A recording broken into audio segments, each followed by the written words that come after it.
सभी किसान भाइयों और किसान दीदियों को मेरा नमस्कार। चलिए आज हम बात करेंगे मक्का की खेती के बारे में, किस तरीके से आप मक्का की खेती बेहतर तरीके से करेंगे और प्रति हेक्टेयर आप 50 से 55 कुंटल मक्के की खेती से उत्पादन प्राप्त कर सकते हैं। इस तरीके से आप 1 एकड़ में लगभग 20 से 25 कुंटल आप मक्के की खेती करके उत्पादन प्राप्त कर सकते हैं। और एक बात बता दूं कि मक्का जो है पूरे विश्व में इसका उत्पादन किया जाता है और भारत में यह तीनों सीजन में यह उत्पादन किया जाता है। इसमें खरीफ की सीज़न की बात करें या फिर रबी के सीज़न या फिर जायद के, तीनों सीजन में मक्के की खेती भारत में किया जाता है। तो हम शुरुआत करते हैं मक्के की खेती के। बताते हैं कि मक्के में कौन कौन सा आपका पहले गुण पाया जाता है। तो यहाँ पे हम कार्बोहाइड्रेट 70% मक्के में पाया जाता है और प्रोटीन 10% और तेल 4% पाया जाता है। ये सब तत्व मानव शरीर के लिए बहुत ही आवश्यक होते हैं। तो मक्का का बहुत ही ज़्यादा बेनिफिट है और आजकल मक्के से बहुत चीज़ें भी बनाई जा रही हैं जिससे इसका डिमांड भी ज़्यादा है और इससे खाद्य पदार्थ भी बहुत ज़्यादा तैयार किया जाता है। पशुओं का आहार भी मक्का से तैयार किया जाता है। तो मक्का अल्प समय में पकने वाला और अधिक पैदावार देने वाला फसल होता है। अगर किसान भाई थोड़े ध्यान से और आज की तकनीकी के अनुसार खेती करें तो इस फसल की अधिक पैदावार और इससे अधिक मुनाफा लिया जा सकता है। इसके लिए अगर हम जलवायु की बात करें तो इसमें आपको 18 से लेकर 28 डिग्री सेल्सियस तक आपको टेम्परेचर चाहिए होता है इस फसल में अच्छा उत्पादन प्राप्त करने के लिए।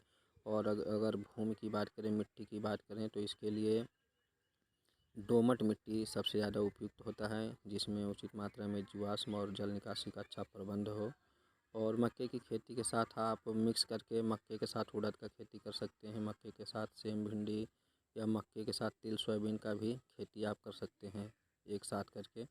अगर भूमि की तैयारी की बात करें तो पहली जुताई मिट्टी पलटने वाले हल से करना चाहिए। इसके बाद से 2 से 3 जुताई हैरो या देसी हल से करना चाहिए और हमेशा पाटा लगा के मिट्टी को भुरभुरा बना लेना चाहिए और मिट्टी में नमी भी होना चाहिए पर्याप्त मात्रा में। तो इस तरीके से आप भूमि की तैयारी करेंगे। गहरी जुताई बहुत ही ज़रूरी होता है, यह मिट्टी जनित रोगों से भी फसलों को बचाता है। इसकी कई उन्नत किस्में होती हैं, इसमें शीघ्र पकने वाली किस्में होती हैं जो 75 दिन में तैयार हो जाती हैं और मध्यम किस्म की फसल होती है इसमें जो 85 दिन टाइम लेती हैं और इसमें 95 दिन या उससे अधिक की भी इसमें कई फसलें होती हैं जो हम वैरायटी के हिसाब से अपना चयन कर सकते हैं कि हमें कितना समय में फसल को मतलब क्लियर करना है, काटना है।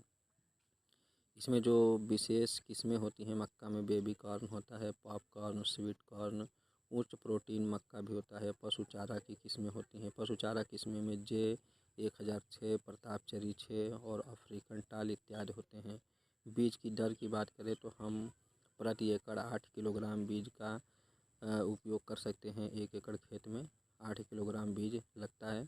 और सबसे इम्पोर्टेंट चीज़ यहाँ आता है जो ज़्यादातर किसान भाई बीज का उपचार नहीं करते हैं, तो बीज का उपचार करना बहुत ही ज़रूरी होता है। तो शुरुआती अवस्था में रोगों से पौधों को बचाने के लिए बीज उपचार करना चाहिए। सबसे पहले फफूंदनाशी बीज उपचार, फिर कीटनाशी बीज उपचार करना चाहिए और फिर राइजोबियम या जैविक टीके से आपको तीनों चरण में बीज उपचार करना चाहिए।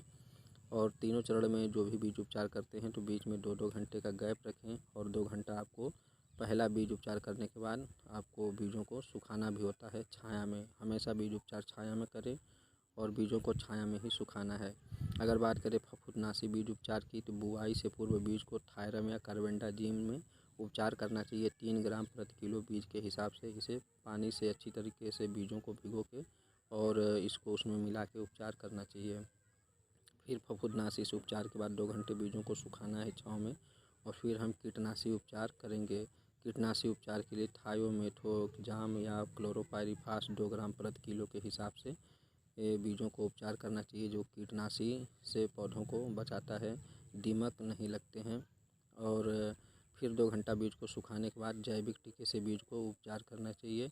इसके लिए आपको एजोटोबैक्टर 5 ग्राम प्रति किलो बीज की दर से उपचारित करना चाहिए। अगर बुआई की समय की बात करें तो बुआई जैसे कि भारत में तीनों सीजन में किया जाता है, खरीफ, रबी और जायद की सीज़न में। तो अगर हम खरीफ के सीज़न की बात करें तो मई के अंत तक आपको इसका बुआई कर लेना चाहिए। वहीं अगर हम रबी सीज़न की बात करें तो अक्टूबर के अंत तक इसका बुआई कर लेना चाहिए। और बसंत ऋतु में जायद के सीज़न में मक्के की बुआई हेतु सही समय जनवरी के तीसरे सप्ताह से मध्य फरवरी तक होता है।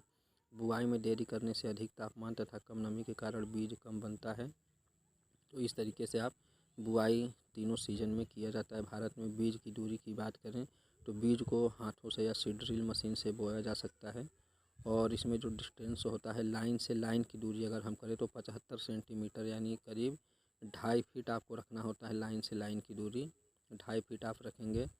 और जो बीज से बीज की दूरी है आपको 8 इंच यानी 22 सेंटीमीटर रखना है। यानी 2.5 फीट लाइन से लाइन की दूरी और 8 इंच आपको बीज से बीज की दूरी रखना है आपको बढ़िया पैदावार लेने के लिए। अगर बीज की गहराई आपको 1 से 2 इंच आप कर सकते हैं, यानी 3 से 5 सेंटीमीटर आपको बीज की गहराई रखना है और उसमें पर्याप्त नमी भी होना चाहिए।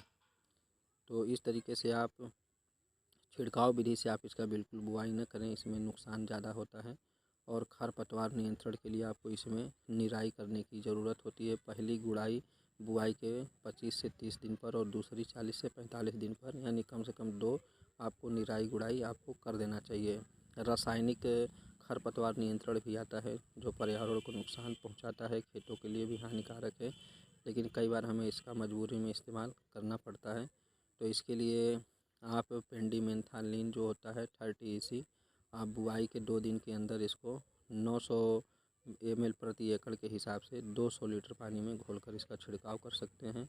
इससे आपका बेहतर रिजल्ट मिलता है।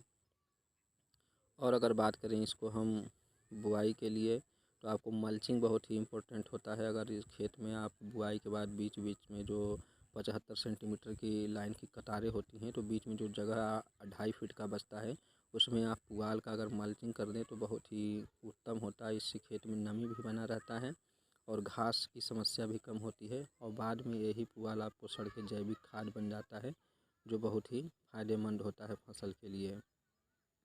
जैविक खाद और जैव उर्वरकों का प्रयोग हमेशा से ही उचित रहा है। तो हर 1 से 2 साल पर आपको मिट्टी का परीक्षण अवश्य करवा लेना चाहिए ताकि उसमें पता चले कौन कौन से पोषक तत्व आपकी खेत में प्रचुर मात्रा में है और किसकी कमी है। तो जिस पोषक तत्व की कमी है वो हम बाहर से डाल सकते हैं, इससे आपका लागत भी कम आता है। बुआई के 10 से 15 दिन पहले 6 से 8 टन यानी 60 से 80 कुंटल गोबर आपको प्रति एकड़ के हिसाब से खेत में आपको बराबर बिखेर कर मिला देना चाहिए। और अगर वहीं केंचुआ खाद की बात करें वर्मी कंपोस्ट तो आपको 4 कुंटल प्रति एकड़ के हिसाब से वर्मी कंपोस्ट आपको खेत में मिला देना चाहिए।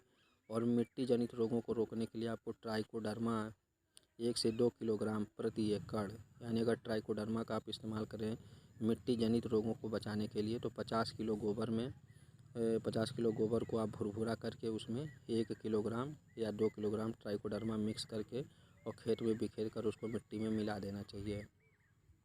रासायनिक खादों का भी आप प्रयोग कर सकते हैं। बुआई से पहले प्रति एकड़ 1 एकड़ अगर आप बुआई कर रहे हैं तो 75 kilogram DAP, 50 kilogram muriate of potash और 10 किलोग्राम जिंक सल्फेट और 12 से 15 किलो बेंटोनाइट सल्फर आप मिला के आप खेत की तैयारी के समय इस चीज़ों का इस्तेमाल कर सकते हैं। अब बुआई के बाद पहली बार जब बुआई कर लेते हैं तो पहली बार 20 दिन के बाद आपको 50 किलोग्राम यूरिया 20 दिन के बाद 50 किलोग्राम यूरिया प्रति एकड़ के हिसाब से छिड़काव करना है। दूसरी बार यूरिया का छिड़काव कर रहे हैं तो 35 से 40 दिनों में 50 किलोग्राम फिर यूरिया का छिड़काव करें। और तीसरी बार 50 किलोग्राम यूरिया और plus 25 kilogram muriate of potash प्रति एकड़ के हिसाब से भुट्टे या रेसे बनते समय खेत में आपको डालना चाहिए। सिंचाई बहुत ही इम्पोर्टेंट होता है और बसंत के सीज़न में यानी जायद के सीज़न में सिंचाई बहुत समय पर करना चाहिए। और सिंचाई अगर समय पर नहीं होता है तो पैदावार में भारी कमी आती है। तो पहली सिंचाई आप बुआई के 15 से 20 दिन के बाद करें। इसके बाद फसल घुटने तक होने पर, नर फूल निकलने पर और भुट्टा बनते वक्त दाना भरते समय सिंचाई ज़रूर करें। तो इस तरीके से आपको 5 से 6 सिंचाई आपको करना पड़ता है। तो इस तरीके से आप सिंचाई करके आप अच्छी तरीके से आप फसल से पैदावार ले सकते हैं। कीट प्रबंधन भी आपको करना होता है। समय समय पर इसमें जो कीट लगते रहते हैं उसके लिए आपको कटुआ हुआ, पत्ती लपेटक संडी हुआ, सैनिक सुंडी हुआ, सफ़ेद लट हुआ, तो इस सब का आपको नियंत्रण करना पड़ता है। और बात करें अगर हम कि दीमक से खेत में बचाने के लिए कि दीमक ना हो तो खेत में आपको कच्चा गोबर का प्रयोग बिल्कुल भी नहीं करना चाहिए और खेत तैयार करते समय 1 से 2 गहरी जुताई आपको बिल्कुल करना चाहिए। गहरी जुताई करने से जो इसमें से हानिकारक कीट वगैरह होते हैं ऊपर आ जाते हैं और जो पक्षी होते हैं उन्हें खा जाते हैं। खेत तैयार करते समय मिट्टी चढ़ाते समय 5 किलोग्राम फोरेट या 6 किलोग्राम फिप्रोनिल प्रति एकड़ आपको इसमें डालना चाहिए। तो इस तरीके से आप बेहतर तरीके से खेती कर सकते हैं। इसमें भी बहुत कुछ है लेकिन इतना काफ़ी है आपके नॉलेज के लिए। तो आप वीडियो को पूरा देखें, इसके लिए बहुत बहुत धन्यवाद। और आप जाते जाते चैनल को लाइक और सब्सक्राइब जरूर करें ताकि इसी प्रकार की इंटरेस्टिंग वीडियो सभी किसान भाइयों दीदियों को मैं आगे भी लाता रहूँगा। धन्यवाद।